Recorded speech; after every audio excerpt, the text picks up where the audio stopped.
Year 1974 में West Virginia का एक सैनिटोरियम दिखाया जाता है और ये सैनिटोरियम बेसिकली डिफॉर्म लोगों के लिए बनाया गया था और जो डिफॉर्म लोग यहाँ पर रहते थे असल में वो इनब्रीडिंग और बर्थ डिफेक्ट की वजह से डिफॉर्म बने थे। तब वहाँ के incharge doctor Brandon doctor N को वहाँ के पेशेंट के बारे में बता रहे थे और इसी दौरान एक पेशेंट डॉक्टर एन को पीछे से पकड़ लेता है और उनके बालों में से एक हेयर पिन निकाल लेता है। फिर वो दोनों आगे बढ़ते हैं और डॉक्टर ब्रैंडन डॉक्टर एन को इलीगल ब्रदर्स के लॉकअप में लेकर जाते हैं और वो तीनों ब्रदर्स को यो नहीं बल्कि थ्री फिंगर, सॉटूथ और वन आई थे। डॉक्टर ब्रैंडन बताते हैं कि ये तीनों भाई मिसेस इलीगल को एक जंगल में मिले थे और यही वजह है कि इन्हें इलीगल ब्रदर्स कहा जाता है। और जब ये ब्रदर्स मिले थे तब तक वो अपने पेरेंट्स को खा चुके थे और यही नहीं, डॉक्टर उन्हें वहाँ के सबसे खतरनाक पेशेंट कहता है, हालांकि वो भी बच्चे थे। और उनके खतरनाक होने का प्रूफ ये है कि एक तो अपनी 2 उंगलियां ही चबा गया और वो भी था थ्री फिंगर। एक ने अपनी आंख निकाल कर खा ली और इसलिए वो था वन आई। और तीसरा जो अपने दांतों को दीवारों के साथ रगड़ता रहता था और इसीलिए वो सॉटूथ था। और उसने तो बहुत सारे पेशेंट्स को काट कर बुरी तरह जख्मी भी कर दिया था। ये सब बातें सुनकर डॉक्टर एन पूछती है कि ये तीनों इतने सारे पेन को कैसे बेयर कर लेते हैं। इस पर डॉक्टर ब्रैंडन उन्हें बताते हैं कि इनको तो तकलीफ महसूस ही नहीं होती। इसके बाद वो लोग आगे बढ़ते हैं और जिस पेशेंट ने डॉक्टर एन की पिन निकाली थी वो उस पिन के जरिए लॉक खोलने लग गया था, लेकिन वो ऐसा नहीं करता क्योंकि वो इतना इंटेलिजेंट नहीं था। और वो तीनों भाई उसे देख लेते हैं और उससे वो पिन मांगते हैं जिस पर वो पिन उनकी तरफ फेंकता है और उन ब्रदर्स में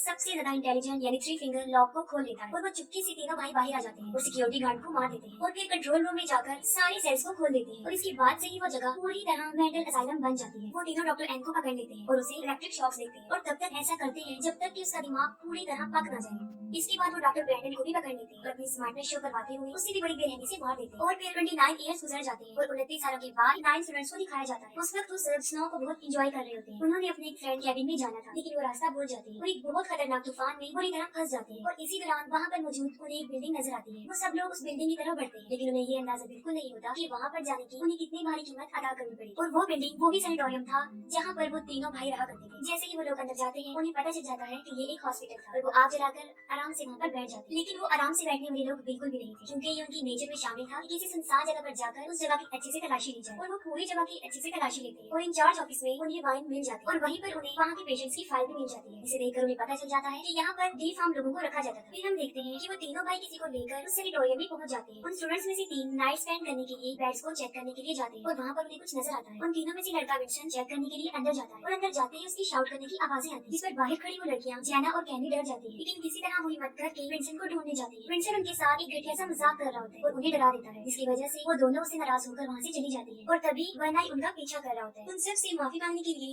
विंसन अकेला ही जनरेटर ढूंढने चला जाता है और उसे जनरेटर मिल भी जाता है और फिर वो उसे ऑन कर देता है। अब क्योंकि वो सब अमेरिकन स्टूडेंट्स थे तो किसी सुनसान जगह पर उनका दूसरा रूल ये होता है कि जब लाइट आ जाए तो पार्टी करें और वो बिल्कुल ऐसा ही करते हैं और पूरे हॉस्पिटल में हलचल मचा देते हैं। लेकिन इस दौरान उन्हें ये पता नहीं होता कि कोई उन पर नजर रख रहा है। पार्टी करते करते वो लोग एक ऐसी जगह पर पहुंच जाते हैं जहाँ उन्हें एक फिल्म रील मिलती है। डैनियल उसे एक प्रोजेक्टर में डालकर उसे प्ले कर देता है। उस फिल्म में दिखाया जा रहा था कि उन हिलमेकर ब्रदर्स पर सबसे ज्यादा एक्सट्रीम टेस्ट किए जा रहे थे। वो फिल्म देखकर लॉरेन कहती है कि उसका भाई उसे इनके बारे में बड़ी खौफनाक कहानियां बताता था। वो बताती है कि वो लोग बड़े खतरनाक थे और लोगों को मारकर खा जाते थे, लेकिन किसी को भी उसकी बातों पर बिलीव नहीं आता। वो सब सोने चले जाते हैं। रात को सब लोग अपनी अपनी रूम्स में सो जाते हैं लेकिन विंसन को नींद नहीं आती और वो टहलना शुरू कर देता है। वो देखता है कि सामने कोई खड़ा हुआ था और वो उसका वही फ्रेंड वॉटर था जिसके कैबिन में उन्होंने जाना था। जब वो उसके पास जाता है तो वो देखता है कि वो मर चुका है और उसे कुछ सोचने समझने की मोहलत दिए बगैर सॉट और उसके सर में एक आयरन रॉड घुसा कर उसे मार देता है। जब सुबह हो जाती है तभी तूफान रुका नहीं था और वो अभी तक वहीं पर होते हैं। वहाँ पर विंसन मिसिंग होने की वजह से जेना सबसे उसके बारे में पूछती है लेकिन किसी ने भी उसको नहीं देखा था और इसके साथ साथ उन लोगों का सारा सामान भी गायब था। इस पर वो सोचते हैं कि शायद इस बार भी विंसन उनके साथ कोई मजाक कर रहा है और सब लोग उसे ढूंढना शुरू कर देते हैं। उनमें 4 स्टूडेंट्स बेसमेंट में जाते हैं और वहाँ पर उन्हें अजीबोगरीब किस्म का केज मिलता है जिसमें बहुत सारे औजार रखे होते हैं। और जब वो आगे बढ़ते हैं तो उन्हें सारे सेल्स मिल जाते हैं जिनमें पेशेंट को रखा जाता था। और जब वो आगे बढ़ती है तो वो देखती है कि वहाँ पर बहुत सारा खून लगा हुआ है जिससे वो और ज्यादा परेशान हो जाते हैं। बेसमेंट में वो सब मुख्तलिफ डायरेक्शन में चले जाते हैं और तब जेना किचन में चली जाती है जहाँ पर वो देखती है कि सॉटूथ वाटर के टुकड़े कर रहा होता है। तभी थ्री फिंगर वहाँ आकर सॉटूथ को ले जाता है। तब जेना भी जल्दी से वहाँ से भाग जाती है और उन सब लोगों के पास आकर उन्हें बताने की कोशिश करती है।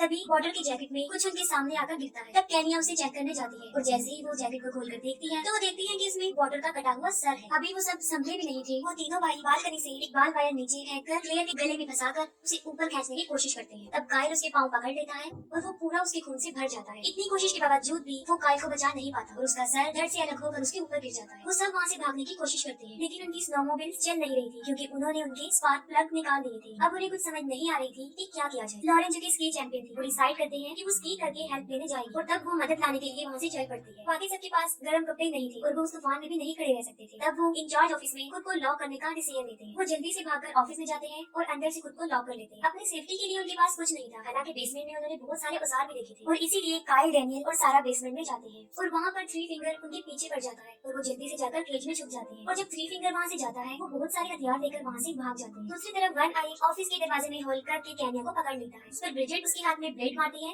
और वो कैन्या को छोड़ देता है और वो सब बेसमेंट में से भाग रहे होते हैं और सबसे पीछे डैनियल होता है। तभी सॉटूथ डैनियल को पकड़ लेता है और उसे किचन में ले जाकर बांध देता है। काइल और सारा जब ऑफिस में पहुंचती है तब वो देखती है कि उनके पीछे डैनियल नहीं था, जबकि वो तीनों ब्रदर्स डैनियल को जिंदा ही काट रहे होते हैं, जिसकी चीखें वो सब सुन सकते थे। और लास्ट में बहुत सारी बहस के बाद वो उसे बचाने जाते हैं। तब काइल देखता है कि वो तीनों उसकी मसल्स को काटकर तेल में फ्राई कर खा रहे थे और डैनियल उस टॉर्चर से बच नहीं पाता और उसे मरा हुआ देखकर वो सब डिसाइड करते हैं कि वो उन तीनों को अपने ट्रैप में फंसाएंगे। ये सोचते हुए वो उन लोगों पर अटैक कर देते हैं और उन्हें एक सेल में बंद कर देते हैं। तब काइल उन्हें जलाकर मारने का फैसला करता है, लेकिन कैन्या उसे ऐसा करने से रोक देती है। वो इसलिए मना करती है क्योंकि शायद उसकी इंसानियत जाग गई थी और वो उन्हें मासूम समझ रही थी। वो काइल को उन पर पहरा देने के लिए वहाँ पर रुकने को बोलते हैं और खुद जाकर सो जाते हैं। और यहाँ बदकिस्मती से वो उसी सेल में लॉक थे जहाँ पर वो 29 साल तक लॉक रहे। और सबसे बड़ी बात ये कि जिस पिन से उन्होंने वो लॉक खोला था अभी भी वो पिन वहीं पर ही पड़ी। और जब काइल सो जाता है तब थ्री फिंगर अपनी स्मार्टनेस दिखाता है और लॉक को खोल देता है और बाहर आते ही सॉटूथ काइल को पकड़ लेता है। और जब कैन्या काइल को चेक करने आती है तब खुद ब खुद जनरेटर बंद हो जाता है और हर तरफ अंधेरा हो जाता है। और वहाँ पर वो देखती है कि ना तो वहाँ पर काइल है और ना वो तीनों सेल में है। वो वापस आकर सबको बताती है और तभी वहाँ पर कोई दरवाजे पर आ जाता है जिसका फेस कवर होता है और वो सब समझते हैं कि शायद ये थ्री फिंगर है, जिसको वो बड़े बेरहमी से मारते हैं और वो जान से मर जाता है। फिर वो उसका फेस देखने के बारे में सोचते हैं तब वो देखते हैं कि वो थ्री फिंगर नहीं था बल्कि वो काइल था, जिसकी जुबान कटी हुई थी। उसे देखकर वो सब वहाँ से भागने की कोशिश करते हैं, लेकिन वो तीनों भाई बुरी तरह उनके पीछे पड़ जाते हैं। भागते भागते वो सब उनके रूम्स तक पहुँच जाते हैं जहाँ पर उन लोगों का सामान भी रखा हुआ था। वो सब अपनी जैकेट्स पहनकर खिड़की से बाहर आने का डिसीजन लेते हैं, लेकिन वो एक सैनिटोरियम था जिसकी सारी विंडोज सील्ड थी और वहीं पर उन्हें एक टूटी हुई खिड़की मिलती है, लेकिन उस खिड़की के पीछे बहुत सारी बर्फ जमी हुई थी। सारा उस बर्फ को हटाने लगती है और इतनी ही देर में वो तीनों भाई भी वहाँ पहुँच जाते हैं। वो थ्री फिंगर दरवाजा तोड़ने की बहुत कोशिश करता है। थ्री फिंगर के बाद सॉटूथ उस दरवाजे को तोड़ने की कोशिश करता है और इतनी ही देर में सारा बर्फ से एक रास्ता बनाने में कामयाब हो जाती है और वो वहाँ से बाहर निकल जाती है। लेकिन जैना बाहर निकल नहीं पाती और वो वहीं फंस जाती है और तब सॉटूथ एक ड्रिल लेकर उसे मार देता है। बाकी तीनों जान बचाकर वहाँ से भागते हैं, लेकिन वो तीनों भाई भी उन्हीं की स्नोमोबिल पर उनका पीछा करते हैं। सॉटूथ ब्रिजेट को पकड़ लेता है, जिस पर वो चाकू से उस पर हमला करती है और वो उसे छोड़ देता है। दूसरी तरफ हमें लॉरेन दिखाई जाती है जो बर्फ जमने की वजह से मर चुकी होती है। और यहाँ पर सबसे अफसोसनाक बात ये है कि मेन रोड उसके सामने ही था जो तूफान की वजह से उसे नजर नहीं आया और वो हिम्मत हारकर वहीं बैठी रही और मर गई। अब सिर्फ कैन्या और सारा ही बचते हैं और कैन्या अपनी जान बचाकर भाग रही होती है और वन आई उसके पीछे पड़ा होता है। अभी वो कैन्या को पकड़ने ही वाला होता है कि सारा उसे मारकर नीचे गिरा देती है और वो अपनी स्नोमोबिल्स लेकर वहाँ से चली जाती है। वो दोनों बहुत खुश होती है क्योंकि ये सब उन्होंने अपने प्लान के अकॉर्डिंग किया होता है। वो इतनी खुश होती है कि वहाँ पर लगी हुई वायर्स उन्हें नजर नहीं आती और उन दोनों का सर धड़ से अलग हो जाता है। तभी थ्री फिंगर वहाँ आता है और उनके सर उठाकर ले जाता है और उनकी बॉडी वही पड़ी रहती है और इसके साथ ही ये मूवी एंड हो जाती है।